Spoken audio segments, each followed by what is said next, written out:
Good evening student. Start करते हैं हम आज का टॉपिक। और आज का टॉपिक है हमारा ह्यूमन हेल्थ इन डिसीजेस में हाइजीन के बारे में। हाइजीन आजकल इसके ऊपर बहुत अवेयरनेस है। लोग जो है बिल्कुल कोरोना की वजह से पर्सनल हाइजीन पे बहुत ध्यान दे रहे हैं।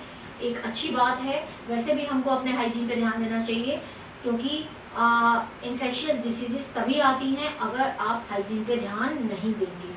कहीं भी हमने टच किया, बाहर से आए और ऐसे ही खाना खा लिया बिना हाथ धोए, तो क्या होगा, वो सारे जर्म्स हमारी बॉडी में चले जाएंगे।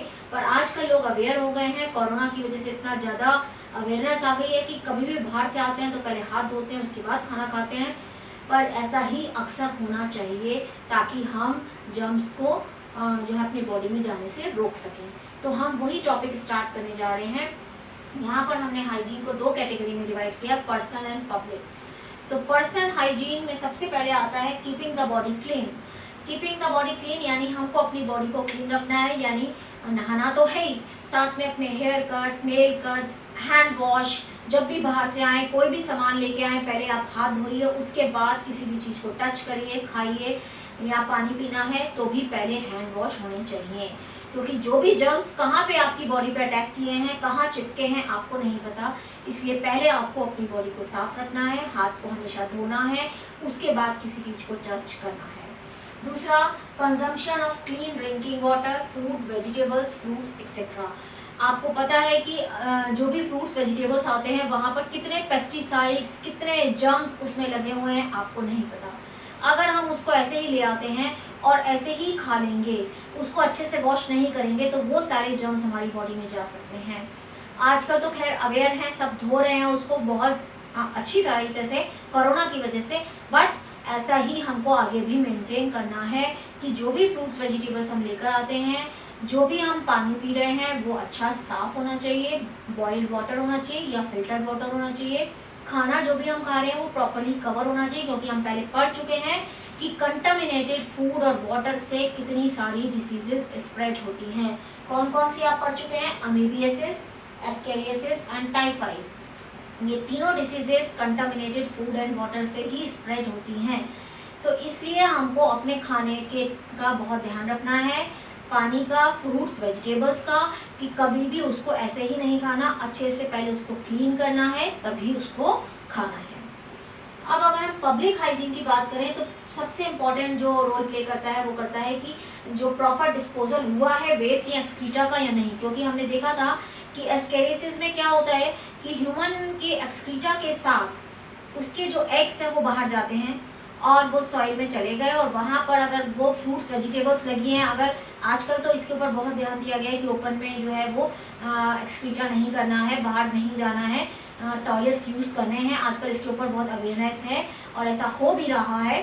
पर ये बात ध्यान रखनी है कि ओपन में एक्सक्रीटा कहीं पर भी ना हो, वेस्ट प्रोडक्ट डिस्पोज ऑफ नहीं हो ओपन में। क्योंकि अगर वहाँ पर ओपन में है और वो एग्स उसके वहाँ पर है, तो वहाँ से अगर हाउस फ्लाई वहाँ बैठी है तो वहाँ से आके अगर आपके खाने पे बैठी तो वहाँ आ जाएंगे, या वहाँ पर फ्रूट्स वेजिटेबल्स जो भी हैं उनके साथ उसके एग लग के आ सकते हैं, या बच्चे वहाँ खेल रहे हैं मिट्टी में तो उसके एग उनके साथ आ सकते हैं। इसलिए पर्सनल और पब्लिक दोनों हाइजीन हमें देखनी है। फिर periodic cleaning and disinfection of water reservoirs हमको ये करना है। जब देखते हैं ना कि एक टाइम पर अभी मलेरिया या डेंगू कितना स्प्रेड होता है, वो कब होता है, मॉस्किटो कब ब्रीड करते हैं, जहाँ पर भी स्टेगनेंट वाटर है। अगर हम कूलर को पीरियोडिकली साफ नहीं करेंगे, या कहीं पर ऐसा कुछ है कि कोई गमला ऐसा है जिसमें पानी रुक जाता है, या कोई ऐसा टायर रखा है, या कोई ऐसा पॉट रखा है जहाँ पे पानी इकट्ठा हो रहा है बारिश का, या उसमें डल रहा है तो वो इकट्ठा हो जाता है, तो वो नहीं होना चाहिए। क्योंकि स्टेगनेंट वाटर में मॉस्किटो ब्रीड करते हैं, और जब मॉस्किटो ब्रीड करेंगे तो क्या होगा, इतने सारे मॉस्किटो होंगे तो डिसीज तो स्प्रेड करेंगे। तो कहीं पर भी हमको ये सब नहीं होने देना। पीरियोडिक जो है उसकी क्लीनिंग एंड डिसइंफेक्शन करना है। वाटर रिजर्वायर जहाँ पर भी पानी इकट्ठा हो रहा है, चाहे वो पूल्स हो, टैंक्स हो, कूलर हो, जो भी आपकी टंकी हो, उनको हमें साफ करना है। ठीक है, तो ये बात हो गई हमारी पर्सनल पब्लिक हाइजीन, फूड और वाटर के बारे में। फिर आता है एयरबॉर्न डिसीज से हम कैसे प्रिवेंट कर सकते हैं। एयरबॉर्न डिसीज जैसे निमोनिया एंड कॉमन कोल्ड, ये भी हम पढ़ चुके हैं कि निमोनिया कैसे होती है, एयरसॉल या ड्रॉपलेट से। कॉमन कोल्ड भी ऐसे ही होता है। तो निमोनिया जो है, अगर हमने उससे हैंडशेक किया या उसका सामान हमने यूज़ किया या उसके पास हम बैठे हैं, तो हमें ये एयरबोर्न डिसीज़ जो है वो ट्रांसमिट हो सकती हैं। तो हमें उससे डिस्टेंस मेंटेन रखना है।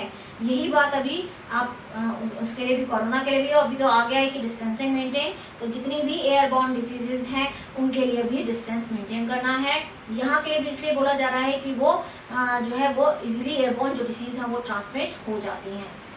तो एयरबोर्न डिसीज़ के लिए हमको, निमोनिया है, कॉमन कोल्ड है, इसके लिए हमको क्या करना है, प्रॉपर डिस्टेंस मेंटेन रखना है, ताकि वो ड्रॉपलेट्स, वो कफिंग या स्नीजिंग से जो ड्रॉपलेट्स बाहर निकाल रहा है वो हमारी बॉडी में एंटर ना करें। फिर वेक्टर बॉर्न डिसीजेज, वेक्टर कौन, जो कैरियर होते हैं, जो डिसीज को स्प्रेड करते हैं, यानी मॉस्किटोज। सबसे बड़े वेक्टर कौन है, मॉस्किटो, चाहे वो एनोफिलीज हो, चाहे वो एडीज हो, चाहे वो क्यूलेक्स हो। ये सबसे ज़्यादा जो है वो कैरियर है, यानी पैथोजन को ट्रांसमिट करने का काम करते हैं। आपने मलेरिया लाइफ साइकिल देख ली है कि किस तरह से एनोफिलीज उसको ट्रांसमिट कर रहा है। तो मलेरिया, फिलेरियासिस, इन सबको ट्रांसमिट करने में जो है मॉस्किटो सबसे बड़ा रोल प्ले करते हैं। इसलिए हमें क्या करना है, avoiding stagnation of water, water को कहीं पर भी रुकने नहीं देना। कहीं पर भी पानी इकट्ठा है, आप उसको वहाँ पर डिसइंफेक्टेंट डालिए और उस पानी को वहाँ से हटाइए। और इसके अलावा हम क्या कर सकते हैं, मॉस्किटो नेट को यूज़ करें, मॉस्किटो नेट लगा के सोएं, या मॉस्किटो रेपेलेंट क्रीम लगाएं, या दरवाजे खिड़कियां जो है वो हमारे जाली वाले होने चाहिए जहाँ से मॉस्किटो एंटर ना करें। तो ये सब चीज़ें रखेंगे हम, तो हम ये बीमारियों से बच सकते हैं। इसके अलावा एक इसका आपको बहुत नाम याद रखना है, गम्बूसिया फिश। इसके ऊपर अलग से क्वेश्चन भी आया हुआ है बोर्ड में भी और कॉम्पिटिटिव एग्जाम में भी, कि कौन सी फिश है जो इंट्रोड्यूस की जाती है मॉस्किटो लार्वे को खाने के लिए।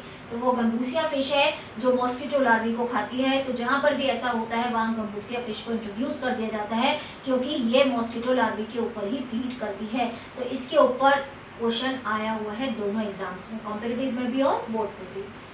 फिर advancement made in biology, biology के एडवांसमेंट के थ्रू क्या बना है, वैक्सीन्स और इम्यूनाइजेशन। वैक्सीन्स क्या होता है आपको पता है ना, कि जो ऐसा पैथोजन है जो बिल्कुल डेड हो चुका है, डिसीज स्प्रेड नहीं करेगा, या बिल्कुल डेड फॉर्म में है, डेड है या डेड फॉर्म में है, उसको इंट्रोड्यूस कराया जाता है ताकि हमारी बॉडी प्रिपेयर हो जाए और एंटीबॉडीज बना ले। तो स्मॉल पॉक्स को तो हम इसकी वैक्सीन की वजह से पूरा इरेडिकेट कर चुके हैं। पोलियो, डिफ्थीरिया, निमोनिया, टेटनस को भी काफ़ी हद तक कंट्रोल कर चुके हैं। किसकी वजह से, वैक्सीन की वजह से। तो जो भी वैक्सीनेशन अवेलेबल है वो हमको लेनी चाहिए ताकि हम अपने आप को बीमारियों से बचा सकें।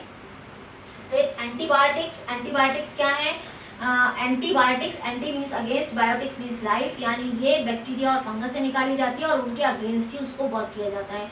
कैसे करती है, बैक्टीरिया जितनी भी इन्फेक्शियस डिसीज हैं, यानी जो बैक्टीरिया से होने वाली डिसीज हैं, उनके अगेंस्ट हम स्पेशली इनको यूज़ करते हैं, क्योंकि ये क्या करती हैं, बैक्टीरिया की जो सेल वॉल है उसको बनने नहीं देती, उसकी प्रोसेस को रोक देती हैं, जिसकी वजह से बैक्टीरिया की डेथ हो जाती है और वो डिसीज़ स्प्रेड नहीं कर सकता।